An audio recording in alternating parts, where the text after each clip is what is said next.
휘필드와 웨슬리, J.C. 라일, 18세기 영국의 영적 거성들, 너희는 사도들과 선지자들의 터 위에 세우심을 입은 자라. 그리스도 예수께서 친히 모퉁이 돌이 되셨느니라. 조지 휘필드와 존 웨슬리는 같은 영국 사람이요 동시대 사람입니다. 웨슬리가 휘필드의 장례식에 조사를 할 정도였습니다. 두 사람은 18세기 당시 잠든 영국을 일깨우는 사명을 감당했는데, 그들 두 사람의 가장 큰 특징이자 대조점은 휘필드는 주로 설교에 있었고 웨슬리는 주로 조직에 있었다는 것이 이 글의 주제입니다. 조지 휘필드, 노천 설교 방식 채택. 휘필드는 노천 설교를 유행시킨 분으로 유명합니다. 오늘날로 치면 광장이나 스타디움에서 모이는 방식입니다.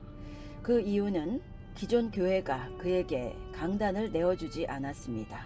국교회는 사람들의 술 취함과 불경건함에 함구하고 있었습니다. 휘필드는 세례 교인들도 거듭나야 한다고 설교하자 많은 사람들이 그를 광신자로 취급하며 그에게 호의적이지 않았습니다. 주일날 마음 놓고 교회에 가지 못하는 사람들이 있었습니다. 교회가 제도화되면 부적응자들은 선뜻 교회에 못 갑니다. 휘필드는 산과 길로 나가서 사람들을 강권하여 내 집을 채우라는 말씀대로 교회 가지 못하고 산과 길에서 배회하는 사람들을 노천 예배당에 불러 모았습니다. 특히 당시에 무시받던 사회 저변층 광부들에게 휘필드는 세리와 죄인들의 친구였던 예수님의 심정으로 그들에게 가까이 나아갔습니다. 후에 그가 유명해지자 수천 명씩 모여드는 사람들을 모두 수용할 만한 장소를 찾지 못하고 어쩔 수 없이 노천을 택하게 되었습니다. 휘필드의 가장 큰 특색은 한마디로 복음 전하는 자였습니다. 이것은 웨슬리가 사도인 것과 대비됩니다. 영국, 스코틀랜드, 웨일즈에 휘필드가 찾아가지 않은 도시와 마을은 없었습니다. 국교회가 그에게 장소를 제공해주면 그는 교회에서 설교했습니다. 그에게 교회 문을 열어주지 않으면 그는 노천에서 설교했습니다. 그는 34년 동안 약 1만 8천 번의 설교를 한 것으로 되어 있는데, 이것은 하루에 약 2번씩 설교한 셈이 됩니다. 특히 당시에 여행수단이나 도로 사정을 고려해 볼 때 그는 광야의 위험과 바다의 위험을 마다하지 않았습니다. 대서양을 건너 미국으로 13차례나 설교하러 떠났습니다. 한 번은 아일랜드에 갔다가 더블린에서 카톨릭 폭도에게 죽임을 당할 위기에 처하기도 했습니다. 그가 노천 설교를 중단한 것은 오직 겨울이라는 날씨 때문이었습니다. 조직하지 않은 휘필드. 웨슬리가 조직의 대가인 반면 휘필드는 자기 추종자들을 절대 조직하지 않았습니다. 오늘날에도 빌리 그레함 같은 복음 전도자들은 조직하지 않습니다. 대규모 전도 집회를 열지만 결국에 사람들을 지역 교회로 인도합니다. 칼빈이나 존 버녀는 주로 책으로 많은 영향력을 끼쳤습니다. 반면에 휘필드에게는 그런 자신의 저서도 거의 없습니다. 그래서 오늘날 휘필드에 대한 객관적 평가가 어렵다고 합니다. 자료가 없습니다. 이 말은 그가 오직 복음 전도에만 혼신의 힘을 다 기울였다는 것입니다. 조직도 하지 않고 책도 쓰지 않고 오직 전도 설교 하나만 했다는 것입니다. 물론 그에게는 웅변의 은사가 있었던 것으로 보입니다. 그 외에 그의 업적, 그는 16세기에 있었던 위대한 종교개혁의 불길을 18세기 영국에서 재점화시킨 인물입니다. 종교개혁이 2세기가 지나면서 그 사상과 진리의 중요성이 퇴색되어 갈 때 그는 그 중요성을 다시 한번 환기시켰습니다. 그래서 그의 업적은 그의 직접적인 설교를 통해 회심한 대중들보다도 간접적으로 그의 영향을 받은 신학자, 목회자들이 영국의 새로운 종교개혁적 불길을 일으켰는데 그들의 개혁적, 신학적 주장은 바로 휘필드에게서 영향받은 것이었습니다.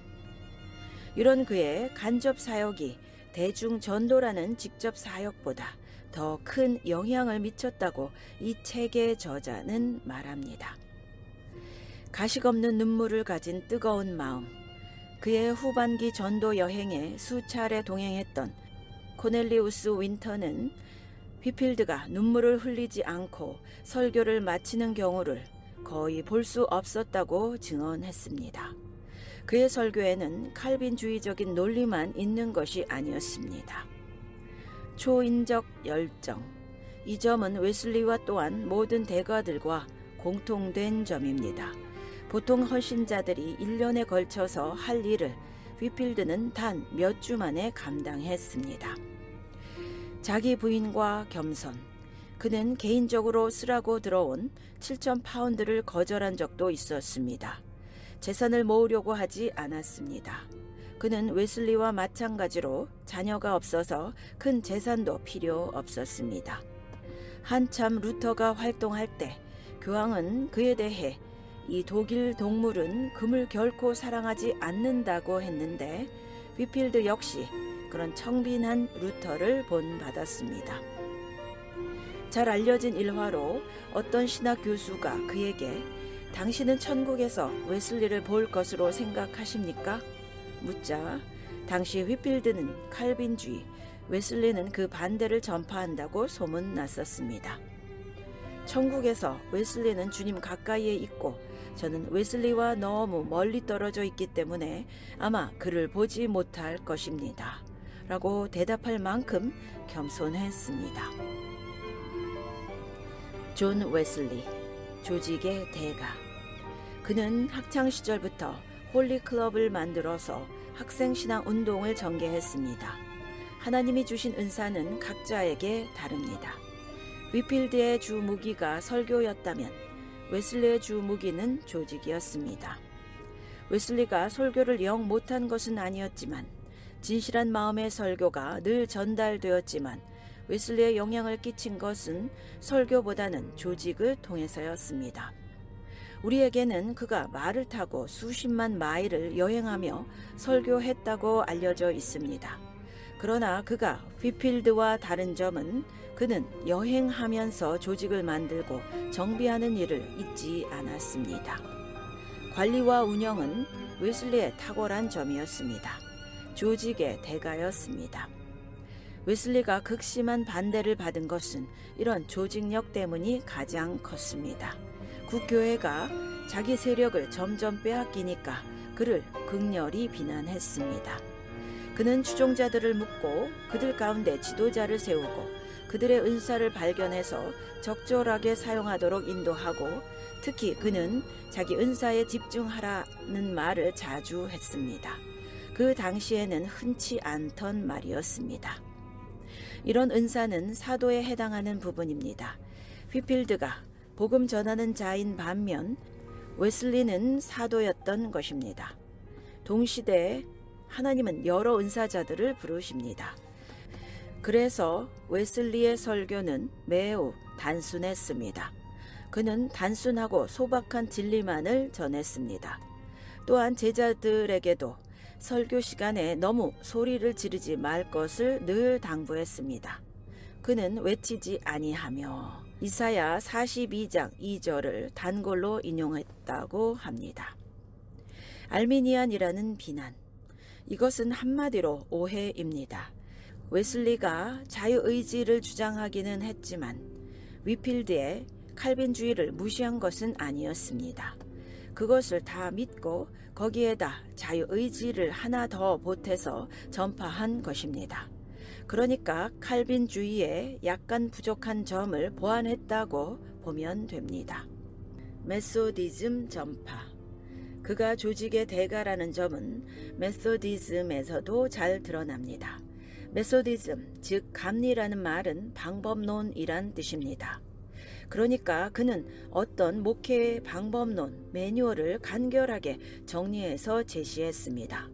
쉽게 말하면 전도의 원칙 10가지, 목회자의 기본 정신 몇 가지, 신자의 의무 몇 가지 등등 모든 분야에 대해 방법론, 매뉴얼을 만들어서 달달 암기시켰습니다.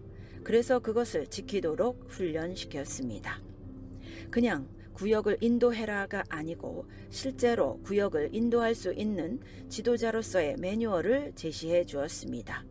그것이 바로 웨슬리가 체계화시킨 메소디즘입니다. 확실히 휘필드가 칼빈주의적 원리에 충실했다면 웨슬리는 그 모든 신학을 종합해서 실천화, 실제화 시켰습니다. 평신도 제자훈련과 같은 맥락이라고 볼 수 있습니다. 그것이 감리교 운동이 들불처럼 번지는 역할을 했음은 두말할 필요 없습니다. 예나 지금이나 하나님은 다양한 사람을 부르셔서 다양하게 쓰십니다. 사도, 복음 전하는 자, 선지자, 은사를 한 몸에 모두 가질 수는 없습니다. 설교도 잘하고 조직도 잘하고 글도 잘 쓰는 사람은 아직까지는 나온 적이 없다고 봅니다. 동시대에 활동했지만 휘필드가 신학, 원리적 측면에 강했던 반면에 웨슬리는 실천, 적용적 측면에 강했습니다. 휘필드가 설교에 강했던 반면 웨슬리는 조직에 강했습니다. 우리 각자도 자기가 부르심 받은 대로 살면 됩니다.